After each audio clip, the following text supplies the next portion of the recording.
When you see Jinji Ito's name on something and it says anything's dissolving, you know it's going to be bad.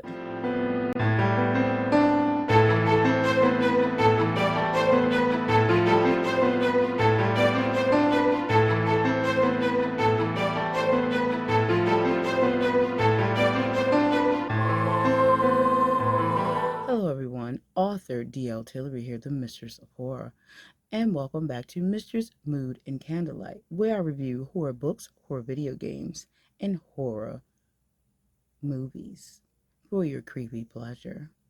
Before we get started, how about you press that subscribe button and ring that bell so you know when I'm uploading new videos. I am going to be reviewing The Dissolving Classroom by Jinji Ito. Obviously, since this is Mistress Mood and Candlelight, where I review such tales while putting on makeup, you get to hear about this creepy tale. This came out in the Dissolving Classroom collection. It has other short horror tales in this collection, but I'm going to be talking about and reviewing the first story, which is Dissolving Classroom. It is a melting, creepy, good time. And we could thank Judy for all the lovely creepiness that he is giving us every time he releases something. But with no further ado, please enjoy the review of Dissolving Classroom. See you on the flip side. Hello, everyone, and I'm here to prime for the premiere of The Dissolving Classroom by Junji Ito. This one is very Junji. Let's get into it. You know, I said the Dissolving Class. It's really just Dissolving Classroom, and the book has different stories in it, but the Dissolving Classroom is the first story in this Junji Ito book, which I'll share a picture. I'm so sure I'll share a picture at the beginning of the video for you. So yeah, as you know, I'm a fan of Junji Ito. So reason why I wanted to read this one is obvious because it's Junji Ito, and my boy knows how to creep the creep to the creeps in. Okay. I saw the name Dissolving Classroom and the picture with the people dissolving on the cover, and I was like, yeah, that's for me. That's generally what happened. That's my picking of it. What I was like, okay, I have to read this because there's people melting. Obviously, this is right up my alley, and it's Junji Ito, so he's going to try to creep me out. Which, of course, I'm sure at some point while reading a Junji Ito story, I definitely every single time say, "Wow," or screaming like my daughter is in the background. So that's the gist of me picking it for this episode of the show, and I hope you enjoy hearing about it as much as I enjoy reading it, and maybe you'll pick up a copy as well because it's well worth it. Junji stuff generally is though, so there was no shock there at all, and it did definitely deliver. And I really can't wait to read the rest of the dissolving based stories in this one because I'm sure the next one after that one is called Dissolving Beauty. So I'm assuming that was probably in its bag for someone as well. Okay, we are primed for the premiere of Dissolving Class. Let's jump into the story. The main characters of Dissolving, well, the main character or main characters of Dissolving Classroom is the male lead is Yuma Akazawa, and then there's a female lead character, Hiko Araisu.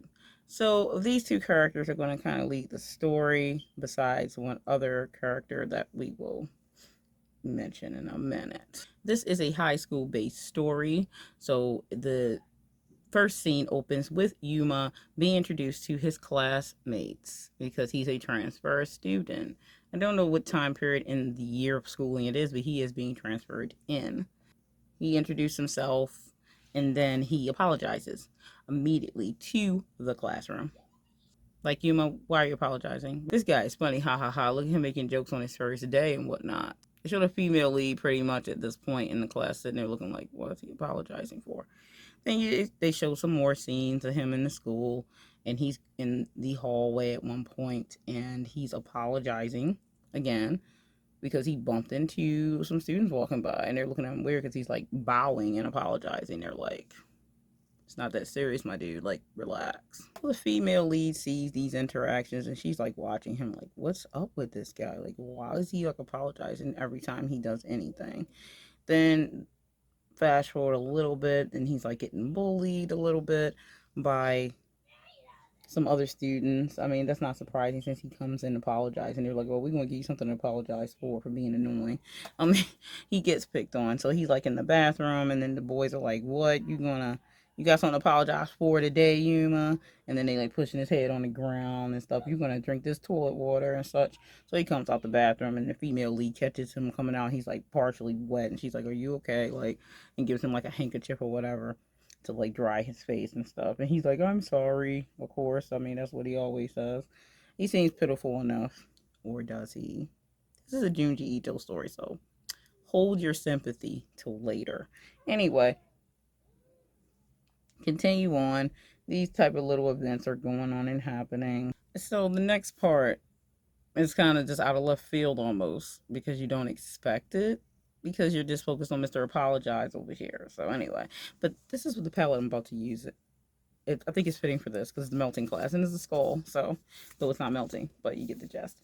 I was going to do a whole melting look, but that would take way more time than this story is. So we're going to just do a whole just random thing. We'll see what's going to happen, y'all. Next thing that occurs is the female lead is walking home from school and she's like thinking about like Mr. Apologize over here.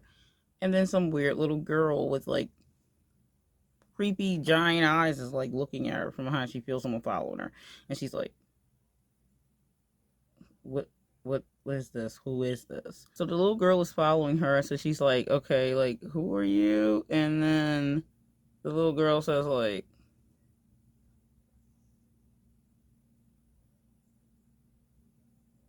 I want to eat your brain.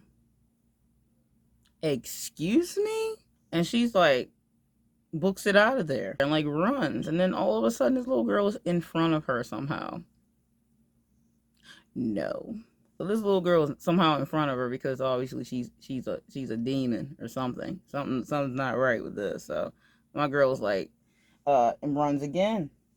And the little girl somehow like still seems to be like on her tail, like so she runs and you know, since the little girl wants to slurp her brain out because she's like, what do you want? Obviously she wants to eat her brain is what she says. And she's quite creepy, like super creepy though. And then the girl runs out, trying to escape her, runs out into the street, and Truck Coon shows up, of course. You knew Truck Coon was going to make an appearance. He likes to show his face and, well, his truck face and run you over. So Truck Coon hits her. Then she's in the hospital, bam. While in the hospital, Yuma shows up, right? So he shows up and he's apologizing, of course. I mean, it's Yuma. Bowing to her parents. The parents are there because they're like, oh my God, what happened? Because she was knocked out. So, of course, she's okay. She's okay. So she's not like dead, but she did get injured. So she has to stay in the hospital for a week. The doctors tell her parents. And, you know, she's like, she comes to, and it's like they're talking about the little girl, and they're like, what? Who? And she's like, she was like being weird and chasing her. And then he shows up and apologizes, like I said. And then this is when we find out it's his sister. So she's like, oh my gosh, that little creepy little girl's his sister. And he's like out in the halls. Her parents like, let's go out in the hallway. And then he's like apologizing and stuff. And they're kind of upset and pissed. Like this freaky little creepy little girl we don't know chasing our daughter and caused her to get into an accident. So what? Of course they're freaked out. Duh, who wouldn't be? They don't really want to hear that because they're like, we're going to call the cops. And he's like, please don't call the cops. And then he says like, he goes and tells them like, you know, it's just me and my sister. Like our parents are dead or whatever. So it's just her and I. So please don't call the cops. So they don't call the cops, and I guess they're late a little bit. They like let it go a little bit, and then he like start coming every day while she's in the hospital, you know, apologizing, bringing her flowers, and she starts looking forward to his visits. I guess she's starting to get a little crush on Yuma. Girl, there's no time for no love story up in this. Okay, I'm just letting you know. This isn't them horror romance. All right. Hold your love horses, okay? Because ain't none of that happening here. A week passes, you know, he was visiting and whatnot, and like she got used to his little visits, and she gets out, and then they're like walking home from school one day. Yuma decides this is a good time to chat it up and tell her about his little weird sister, because she's like, what's what? And he's like, well, she changed. She used to be a sweet little girl, and I think it's my fault. Because he said it was like my fault. She's like, what do you mean it's your fault? And he's like, well, when I was younger, my parents were very strict, and they would yell at me and stuff. He's talking about schoolwork, because duh. And then like they're yelling at him and being overly strict. So in order to relieve his stress, this is what he tells her. In order to relieve his stress, he killed little animals. Excuse me, sir. So he like deleted little animals, and specifically snakes and frogs. So then in his head, somehow he thinks that his little sister is possessed by said spirits of snakes and frogs, and mostly snakes, apparently. So he thinks she's possessed by a snake spirit of those snakes that he was deleting. Okay, then, sir. That's not what you think. Are you being truthful, Yuma? I don't know that you are. I think something else is going on, perchance. Possibly. I think we'll go with the latter. While he's talking about this craziness, right, of like his sister being possessed by a freaking like snake spirit or whatever the heck, um, his Kiko decides that she thinks it's a good idea to go to his house, and he was like, "Why would you want to do that? My sister is very creepy. Like, I'm serious. Like, she's very creepy." And he's like, she's very dangerous. And she's like, well, I think I could probably make friends with her, and then maybe she'll stop doing this stuff. And while she was in the hospital, I forgot to note, while she's laying in the bed, before they decided that they were going to start showing the part where she's like, oh, I'm happy he's coming here, she says a line before she leaves the hospital, like after he's visiting her for a minute, talking about his apologies begin to make me feel oddly relaxed, as if my mind and body are melting. Poetic or scary? This is Jinji Ito, so I probably nothing good is going to come of those words, I have a feeling. In the whole midst of that crazy conversation and her reasoning of wanting to try to go befriend his crazy little want to eat your brain sister, he's like apologizing to people. So one part she like apologizes with him because the little sister goes around terrorizing the town, and there's rumors going around like, oh, it's a little girl goes around like terrorizing women and children or something. So he's apologizing to different people that he knows she's affected. So she apologizes at one point. He's like, well, thank you for apologizing. And that's when she came up with the whole idea of like going over the freaking house and stuff. So he's like, well, okay, like I'm going to go finish apologizing to people. And she's like, well, I'll just go over his house without him. Excuse me, Kiko? When did that sound like a good idea, I wonder? So she goes over to the house. Wasn't the best plan. So she goes over to the house and like just opens the door because no one answers. The little creepy sister is somewhere. So like the house is dark, of course, big surprise there. And then there's this briding smell. She's like, "Oh, what is that smell?" type of situation. And then like his little sister shows up nowhere, like yeah, or like her little Gollum, freaking Bilbo about trying to get the ring back from Frodo type of scene. Okay. So my foundation is done, y'all, because I had to fix it. That foundation did not turn out well at all, not even a little bit. I like how they try to say, "Oh, show a person that's your skin tone wearing the supposed foundation, and then it doesn't match you at all when you get it." Like natural tan might anyway. Besides all that, I managed to fix it because I have so many different bottles that I was able to mix it and fix it. So I'm gonna be using that by itself as usual. Anyway, so of course she's at the house, and then she does something like she sees a little girl, and she's like trying to talk to her, like, "Oh, blah blah blah, like, why are you doing this? This is your brother's going around apologizing for you," and she's like, he, laughing and creepy as all get out, and it's like, and she mentions what Yuma said to her, like, oh, about how he, was deleting little animals and snakes and stuff when he was a child, and then, you know, all this stuff he told her, and she's like, ha ha, funny, ha ha ha ha. That's not what happened. He likes doing that. He used to go up to the mountains and sacrifice little animals to the devil. I was like, what happened? And she was like, girl's like, what? And yeah, He's doing that, and he came back one day and was apologizing because obviously he met the devil, and yeah, that's when I'm like this now, like what? And then she's like, oh well, our parents, they everyone hear him apologizing, and this is what happened to our parents. It opens like a cabinet and shows their two heads in there decomposed with like ooze brains. That's their brains that came out. And she's like, oh my god, no, and like runs out the house. The little girl doesn't chase her or anything, so she totally makes it home. And then her tells her parents are like sitting at the table like sniffling and stuff, like they have a cold or something, but they were like noses are running. I'm like, what what's going on? What's happening? So yeah. And then she's like telling them, and they're like, well, maybe those are like paper mache made heads, so they can possibly be real. And then she's like, well, let's have dinner or whatever. And then there's nothing on the plates, and the girl's like, Mom, there's nothing here on the plate. So what's going on? And she's like, what's wrong with you two? You have like allergies or something, or a cold? What's going on?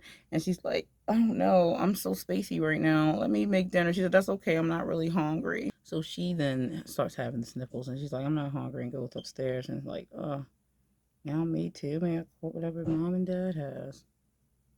The next day at school, uh, everyone seems to have the sniffles and runny noses and whatnot, and like using tissues in their nose and whatever. But good old Yuma is fine. Yeah, he's fine. Then the boys who like to pick on him start picking on him again, of course, right in the classroom. They don't care. I mean, like, they're picking on right in the classroom. They do not care. So then he's like, apologize. You already apologize, you, while they sniffling and whatnot. And he's like, apologizing, of course, on the ground. And he's kissing her feet. And she's like, the girl gets up and's like defending him, like, stop picking on him. And then they turn around, they're like, oh, like they're starting, they're sniffling, turning until their brains oozing out of their eyes and their noses and such and ears. And then the little girl, his little sister, shows up, say, yeah, when people hear him apologize, their brains melt. And she's like trying to lick the brains up, and then Yuma's like, I'm sorry. She's like, oh my god, everyone in the classroom is melting and dissolving, their brains is oozing out of there, and she's like running away, and he's like trying to chase her and apologize. He's like, oh, she's when she was little, she licked all his parents' brains and stuff when they melted, blah blah. She's like, ah! You try not to hear him apologize. The parents hear him apologize, you're gonna melt. Your brains are gonna ooze out your eyes and stuff. Like, he's chasing her, and then she like passes out or something while running, so she doesn't continue to hear him, uh, like apologizing. So she is, yeah, she passes out, and then she wakes up later in the hospital because some of her brain was dissolving because she heard some of his apologies at the last time. And they tell her in the hospital that her parents are dead. Their brains have been oozed out and melted. Everyone in the school also who heard his apologies, brains melted. And him and his sister are nowhere to be seen. I guess we're not surprised by that, are we? No, we are not. And so ends the good old dissolving class. And that's the end. She did make it, but she has brain damage at this point, so because he dissolved some of it. And they get him and his little sister disappear into the dark sunset. And yeah, the class really did dissolve. So that being that, good job, Junji, once again, with the messed up craziness, creepiness, all being well delivered. I hope you all enjoyed this episode of Mistress Mood and Candlelight, where I talk about all the scary things that I come across, whether that be video games, movies, or books. And I'm sure next book probably will be more Junji Ito, because this one's a quite interesting book in itself with all the dissolving base stories. Anyway, I really enjoyed Dissolving Classroom, and I will be enjoying more of them going forward. See you in the next one. Stay scared.